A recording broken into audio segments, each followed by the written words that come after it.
ETFs are one of the most powerful ways to build your wealth in the stock market. I wish I learned about them when I started my investing journey.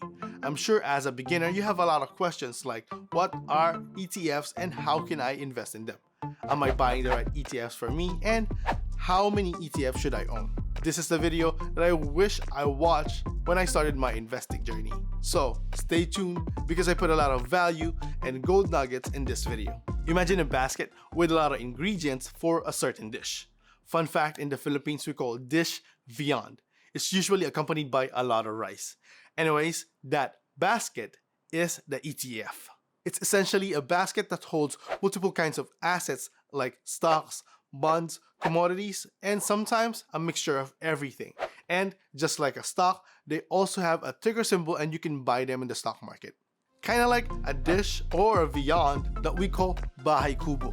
So if you buy an ETF, you technically own the assets inside the ETF. The next question is, how can you buy an ETF? First, you need to register or create a brokerage account. There's a lot of options and platforms that you can choose from. But for me, I use Fidelity in all of my accounts. You can choose any platform you think is best based on your own personal preference. Once you have a brokerage account, you can start choosing which ETF you want to buy. You have at least 2,700 of ETFs that you can choose from. 2,700? Yes, I know that's a lot and it's very overwhelming. So what should we do? We need to look at our investing goals and objectives. Let's filter this 2,700 ETF until we find a match that fits our investing style. Now you might be asking, oh Ron, where can I find this 2,700 ETF? I got you. Come, look right here. This is ETF database. And the best thing about this is you can access it for free. Let's say you wanted to build a dividend portfolio and you wanted to buy an ETF that has the highest yield. You just click research, then select dividend ETF, and this will give you a list of ETFs that focuses on dividend. Select dividends to display the dividend information of each of the ETF. If you're on the younger side like me and wanted to focus on portfolio growth, you can get a list of ETF that specialize on aggressive growth. Go back to the homepage and scroll down to investment style. Then select aggressive growth. This will give you a list of ETF that specialize on aggressive growth, just like the very famous QQQ. Once you've selected an ETF, you have to get to know them. We can't just Look at this ETF. I'm in love. No, we have to learn more about this ETF. You can click this ETF to get more details about it using ETF database, or you can use this other tool which is also free and it's called ETF.com. Whichever tool you use, you can search the ETF to get more comprehensive look of the ETF's profile. Across all the ETFs that you're going to look at, it should have the standard information like issuer, expense ratio, asset under management or holdings, and the index that the ETF is tracking. You can also dig deep and get more information about the ETF to help you formulate your own investment decision. This is something that would have helped me back then big time when I started my investing journey. So I'm sharing it here so that beginner investors can start using these tools. If you're feeling generous and you're getting value in this video, help me spread these tools by liking the video and clicking the subscribe button. Okay, remember that goal and investing objectives that we talked about earlier? This is where it actually matters. All ETF comes with a profile that you can review to see if it fits your investment strategy. Make sure to pick an ETF that matches your investment objectives. You also need to consider the expense ratio. Expense ratio is like the management fee of the ETF. So remember that the lower the fee, the more money we keep.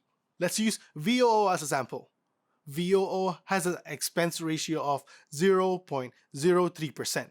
That means for every $1,000 that you're going to invest, every year you're going to pay 30 cents. Every ETF varies on how much the expense ratio is, depending on the company that issues the ETF. So always remember that the lower expense ratio the ETF has, the more money for us investors. You also want to see what companies are inside the ETF. If we look at VOO's holdings, about 40% are composed of technology companies related to different businesses. And the top 3 holdings are Apple, Microsoft, and Amazon.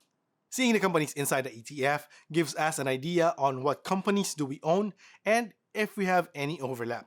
An overlap happens when you own multiple ETFs. For example, VOO, and SPY. These ETFs are practically the same. If you look at their overlap, about 99% of the companies are the same. This means you are paying a lot on expense ratio and you are not maximizing the benefits of diversification, which is another big word, but what it essentially means is buying unrelated assets and companies. Let's see another example. One of the most famous ETF today is SCHD. Let's see how much overlap does SCHD and VOO have. It's about 11%. Not bad. Remember that when it comes to overlap, the lower the overlap, the better diversification we have. By the way, this is another free tool that I'm using when I'm doing ETF research. This is called ETF Research Center. You can see all these free tools down in the description. All of the tools that we are currently using here is free and they are not sponsoring this video. I just wanted to share these tools so that investors like me and especially beginner investors will have the tools that they need to help them on their investing journey. Now, when you're investing in an ETF, you will also receive a distribution or a dividend. Majority of the ETF have dividends as a way to distribute return to the investors. You can either reinvest back these dividends or buy a different stock. It's totally up to you.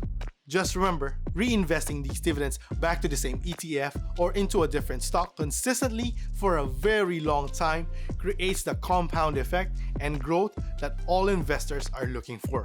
Now, if you're curious, I also have tips on how to analyze a stock. One of the most successful investing giants in the industry shared 3 simple investing advice when deciding what to buy and when to sell a stock. Let's talk about Peter Lynch and those 3 simple investing advice in this video.